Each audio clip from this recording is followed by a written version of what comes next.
Every day before school, Fiona carried 2 lunches in her backpack.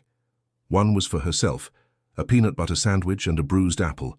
The other, wrapped carefully in tin foil, still warm and always delivered to the same alley 2 blocks from campus. There, behind a dumpster and half hidden under a tattered blanket, was Ian, a homeless man with tired eyes and a voice that cracked when he said, "Thank you." Fiona never asked questions. She just smiled, handed him the meal, and rushed to school before the bell rang. No one knew about Fiona's morning ritual, not her teachers at Westlake High in Chicago, not her classmates who barely noticed her existence, not even her foster parents, the Millers, who were too preoccupied with their biological children to pay much attention to their ward.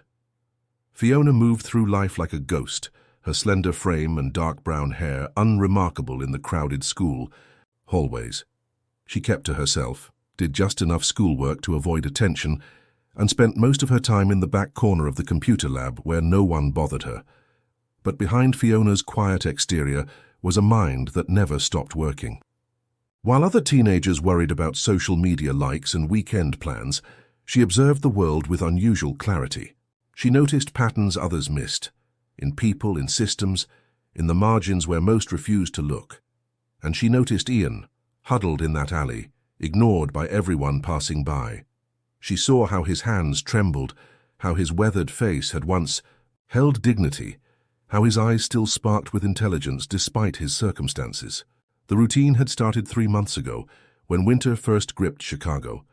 Fiona had spotted Ian shivering behind the dumpster, and something compelled her to share her lunch. The next day, she packed an extra sandwich. Soon it became an elaborate meal she prepared while her foster family slept. A thermos of hot soup, homemade bread, fresh fruit purchased with money from odd programming jobs she did online. If anyone had paid attention, they might have wondered how a foster kid afforded such ingredients, but no one paid attention to Fiona Collins. If anyone had asked, they might have revealed what mattered to her instead of popularity or parties. But people like her remained invisible in the high school hierarchy. If you are enjoying the story, type 5 in the comments and subscribe for more videos like this. If not, type 0. It helps me create even better content for you. Continuing. The February morning that changed everything began like any other. Fiona woke before dawn, prepared 2 meals in the dim kitchen light, and left the house while everyone else slept. Snow crunched beneath her worn boots as she navigated the familiar route to Ian's alley. But today, something was different. Ian's cough sounded worse, rattling deep in his chest. His fingers were blue with cold when he accepted the food. "So you're sick," Fiona said, breaking their usual silent exchange. Ian nodded weakly. "It's nothing." But Fiona saw how he winced when he shifted position, noticed the sheen of sweat despite the freezing temperature. "You need a doctor." Ian's laugh was hollow. "People like me don't get doctors, kid." "You weren't always people like you," Fiona observed quietly. Something flickered in Ian's eyes. Surprise, perhaps fear. "What makes you say that?" Fiona shrugged. "The way you talk. The books I've seen you reading, the equations you scribble in the margins sometimes." For the first time, Ian really looked at her. "You're observant." "I notice things," she admitted. "It's both a gift and a curse." The late bell rang in the distance. Fiona hesitated, then made a decision. "I'll bring medicine tomorrow, and a better blanket." As she turned to leave, Ian called after her. "Why do you care? Nobody else does." Fiona paused. "Because someone once should have cared about me, but didn't." She didn't wait for his response. That evening, instead of completing her algebra homework, Fiona sat cross-legged on her thin mattress in the basement room of the Miller's house, her laptop balanced on her knees. What had begun as curiosity about Ian's past had evolved into something more, a mission. Over the past weeks, she'd been collecting clues, his occasional mentions of physics principles, a name she'd glimpsed on an old library card peeking from his coat pocket, his educated speech patterns despite his circumstances. Tonight she would find answers. Fiona's fingers flew across the keyboard as she connected to the public library's Wi-Fi from 3 blocks away. Most people would consider what she was about to do hacking, but to her it was simply following logical pathways through digital architecture. She'd taught herself coding from free online resources, learning to build and dismantle software with natural intuition. The library's security was no match for her algorithm, one she'd developed by observing how traffic shifted across routers. Within minutes, she had access to databases most civilians never knew existed: missing persons records, academic journals, medical histories. She typed Ian and physics and began her search. Hours passed as she followed digital breadcrumbs, sifting through information, discarding false leads, zeroing in on possibilities. At 2:14 a.m. she found him, Ian Arnold Daniels, former professor of theoretical physics at the University of Chicago, published author of groundbreaking research on quantum field theory, reported missing 5 years ago after a mental health crisis following his wife's death from cancer. Presumed dead after an empty boat was found drifting on Lake Michigan, but he wasn't dead.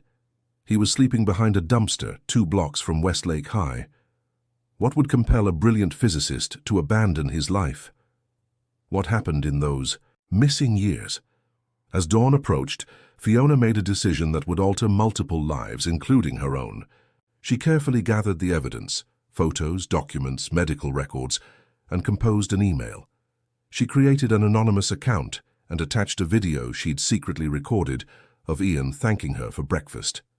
With a deep breath, she sent everything to Ian's family, the contact information gleaned from her research.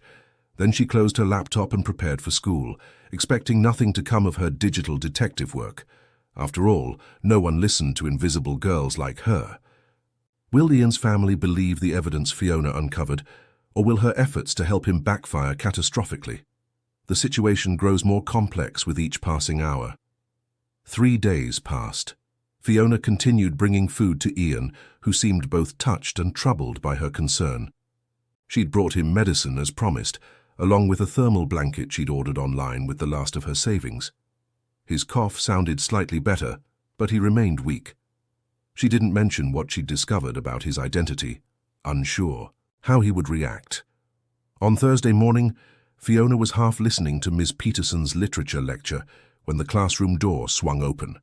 The entire class turned to look as the principal entered, followed by 3 people dressed in clothing that screamed wealth and importance. Fiona's heart hammered against her ribs as she recognized them from the photos she'd found online. The Daniels family.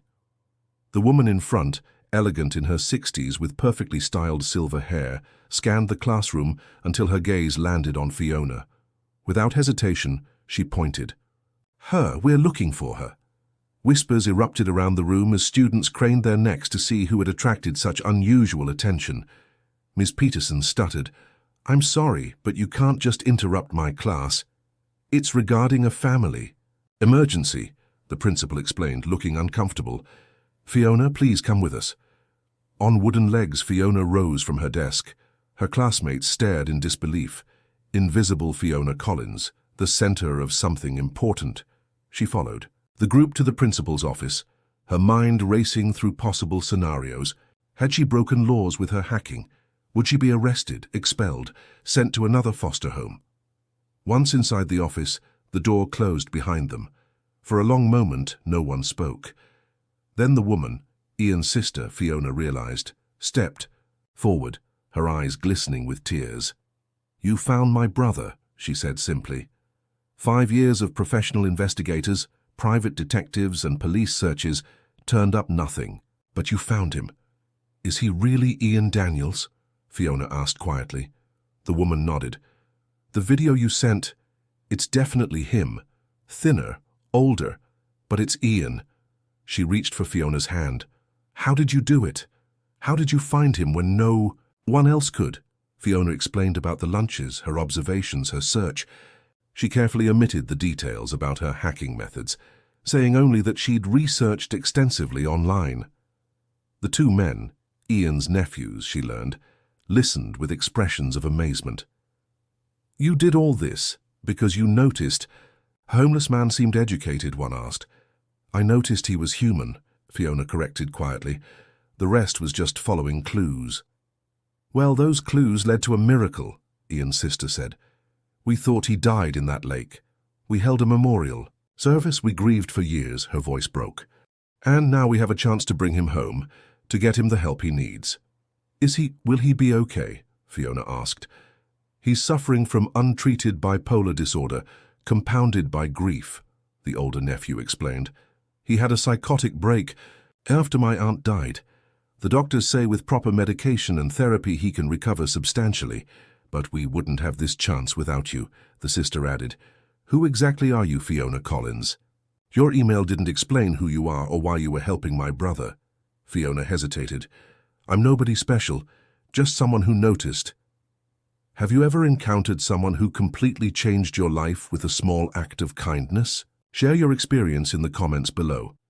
The Daniels family didn't accept Fiona's modest answer. They asked questions about her life, her interests, her family situation. Reluctantly, she revealed fragments of her story, bouncing between foster homes since age 8, her self-taught computer skills, her invisibility at school and at home. With each revelation, the expressions on their faces shifted from gratitude to something more complex. "You said you tracked Ian through algorithms. You designed yourself?"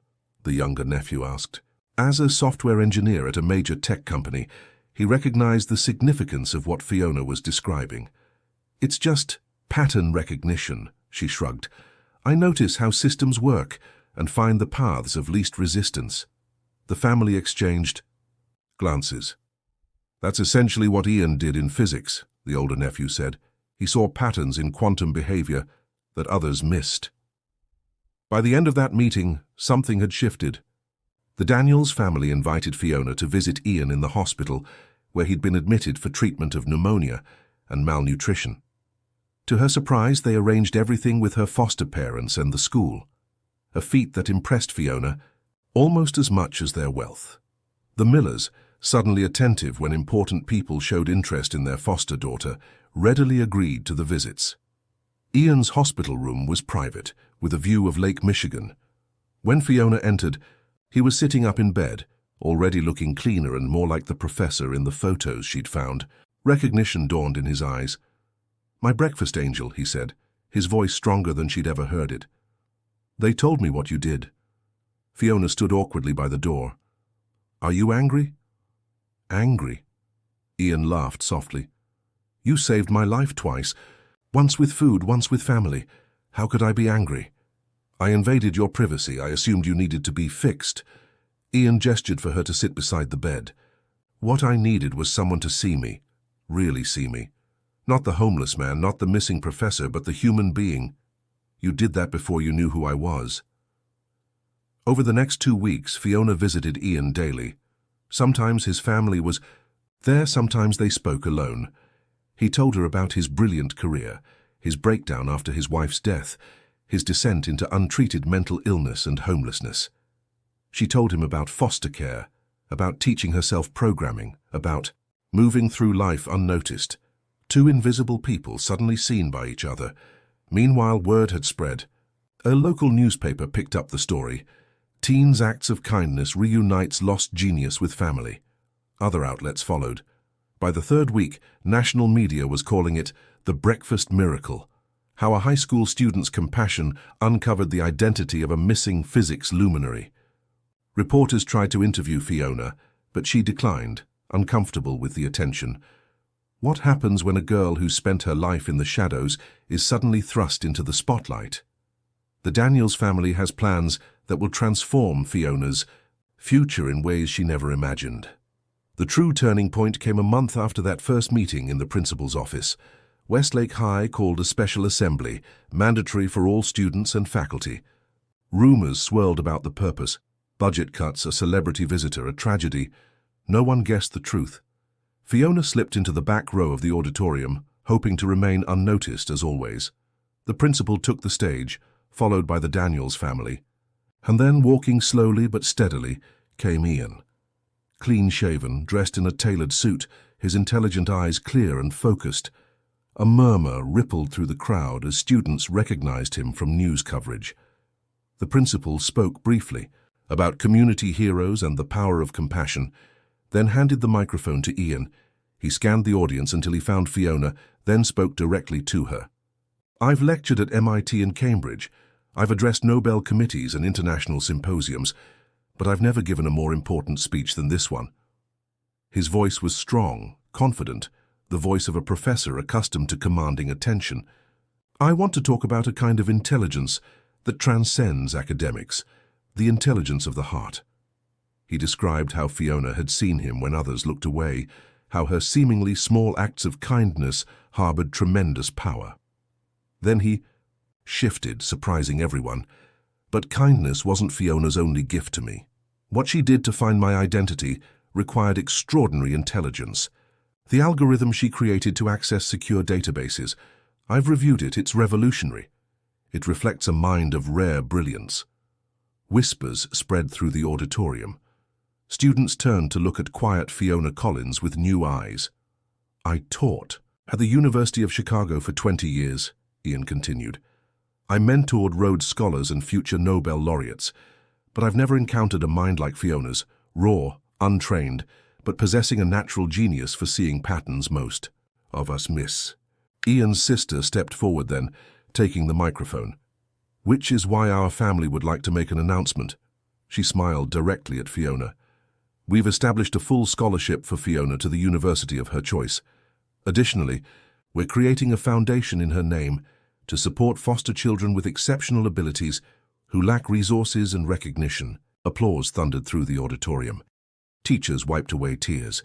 Students who had never spoken to Fiona were suddenly taking her picture, as if proximity to unexpected greatness might be contagious. But the final surprise came when Ian spoke again. "There's one more thing. My family has discussed this extensively, and we have a question for Fiona." He looked at her, his expression solemn. "We would like to offer you a place in our family, legal adoption, if you'll have us." The auditorium fell silent. Fiona felt the world tilt beneath her. After years of temporary homes and provisional relationships, the concept of belonging somewhere permanently seemed impossible. "Why?" she whispered, but somehow her voice carried in the hushed space. Ian's answer was simple. "Because everyone deserves to be seen, and because brilliant lights shouldn't flicker in basements." 3 months later, Fiona moved into the Daniels family penthouse overlooking Lake Michigan. Her bedroom connected to what had once been Ian's home library, now their shared workspace, as he tutored her in advanced physics and mathematics, while she taught him about modern computing applications for his theories. With proper medication and therapy, Ian's brilliance was re-emerging, though tempered now with a hard-won wisdom about human fragility. The transition wasn't always smooth. Fiona had spent years protecting herself with invisibility. Suddenly having a family that noticed everything, her achievements, her moods, her needs, felt overwhelming at times. She wasn't used to being cared for, to having adults champion her interests or worry about her future. The Daniels family was patient, giving her space while assuring her of their commitment. Her life at school transformed, too. Teachers who had barely registered her existence now praised her work. Classmates who had overlooked her for years suddenly wanted to sit with her at lunch. Fiona found these changes more challenging than her academic acceleration. Being seen, she discovered, carried responsibilities as well as rewards. "People are treating me differently because of you," she told Ian one evening as they worked side by side on a quantum computing project. "Because of who you are, not who I am." Ian considered this. "Perhaps initially, but that's not why they'll keep paying attention." He pointed to the complex code she was developing. "This work you're doing, it will change things. Your mind will open doors no one else can see. They'll remember they once sat next to that girl in biology class." "I don't want to be famous," Fiona admitted. "I just want to solve puzzles." "The best puzzles are the ones that matter," Ian replied. "Like figuring out how a homeless physicist might rediscover purpose, or how a brilliant foster kid might find her place in the world." Will Fiona embrace her new identity as both a technical prodigy and a compassion advocate? The greatest challenge may be accepting that she deserves the very happiness she helped restore to others. As spring bloomed across Chicago, Fiona faced a decision that would determine her future path. Universities across the country had offered her admission, despite her lack of standard qualifications. MIT wanted her for their computer science program. Caltech proposed a special interdisciplinary track combining physics and advanced computing. The University of Chicago, where Ian would be teaching again in the fall, hoped she would stay close. "I never thought I'd have choices," she confessed to the Daniels family over dinner. "I always assumed I'd graduate high school, get some tech support job and just exist." "And now?" Ian's sister, Fiona, now called her Aunt Margaret, asked. Fiona considered the question.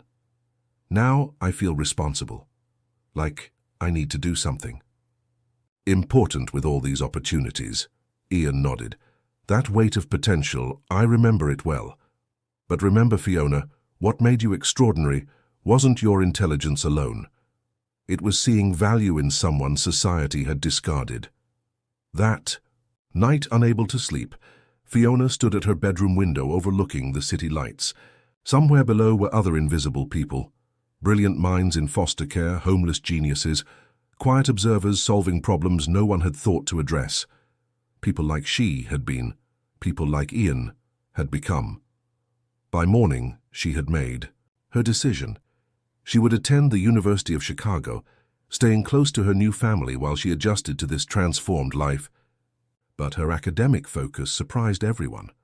A dual major in computer science and social work, with the goal of developing technologies to identify and support marginalized populations with untapped potential. "I want to create systems that see the unseen," she explained, "because everyone deserves to be noticed." The day before high school graduation, Fiona returned to the alley where she had first found Ian. It looked smaller somehow, less significant than in her memory. She sat on the edge of the dumpster, remembering those cold mornings and warm meals. "Thought I might find you here," came Ian's voice as he approached slowly, still regaining his physical strength. He joined her, looking thoughtfully at the space that had been his home. "Strange to revisit the scene of your lowest point." "This wasn't your lowest point," Fiona said quietly. "Your lowest point was being brilliant and alone and unseen, mine too." Ian nodded. "And yet here we are, seen at last." He handed her a small, wrapped package, a graduation gift, early but appropriate for the location. Inside was a simple, tin lunchbox. Fiona opened it to find a letter and a key. "The key is to a research lab I've set up for us," Ian explained, "for summers and school breaks. The letter, well, that's more personal." Later, alone in her room, Fiona read Ian's letter, his gratitude, his pride in her accomplishments, his commitment to their unconventional family. But it was the final paragraph that brought tears to her eyes. "Before you found me, I had forgotten an essential truth about the universe, that all particles, no matter how isolated they appear, exist in relationship to others. We are defined by these connections, these moments of seeing and being seen. You restored this fundamental principle to my life. Some might call that an act of kindness. As a physicist, I call it restoring the natural order. As your family, I simply call it love." At graduation the following day, Fiona took the stage as valedictorian, an honor based on her exceptional test scores rather than her previously mediocre grades. Looking out at the audience, she saw Ian and the Daniels family beaming with pride. But she also noticed others, her former foster parents looking somewhat bewildered, teachers who had overlooked her for years, classmates still adjusting to her transformation from invisible to extraordinary. "We are taught that success means being seen," Fiona began her speech, "being popular, being recognized, being celebrated. But I learned something different. I learned that true success comes from seeing others, really seeing them, not just what they appear to be or what society has labeled them." She spoke about perception and possibility, about the power of small kindnesses, about intellectual potential in unexpected places. As she concluded, she made an announcement that silenced the auditorium. The Daniels Foundation for Unseen Potential officially launches today with a mission to identify and support extraordinary minds in foster care and homeless populations. Our first initiative provides coding education and mentorship for youth transitioning out of the system, because everyone deserves the chance to be recognized for who they truly are. The applause was thunderous, but Fiona barely heard it. She was looking at Ian, once lost, now found, and thinking about all the others still waiting to be discovered, still hoping to be seen. That evening, as the Daniels family celebrated with a dinner far more extravagant than any Fiona had experienced in her 16 years, Ian raised a toast. To seeing possibilities, he said, and to the extraordinary young woman who taught a physics professor the most important equation of all, that one person plus compassion equals infinite change. Fiona smiled, no longer invisible, no longer alone. And to breakfast, she added, the most important meal of the day. Around the table, her new family laughed, unaware of how profoundly a simple sandwich had altered the universe of two once invisible souls who now, together, could see infinite possibilities stretching before them. Congratulations, Type 9. In the comments, so that I know you stayed until the end with me. Thank you for watching, and until tomorrow's story on this same channel.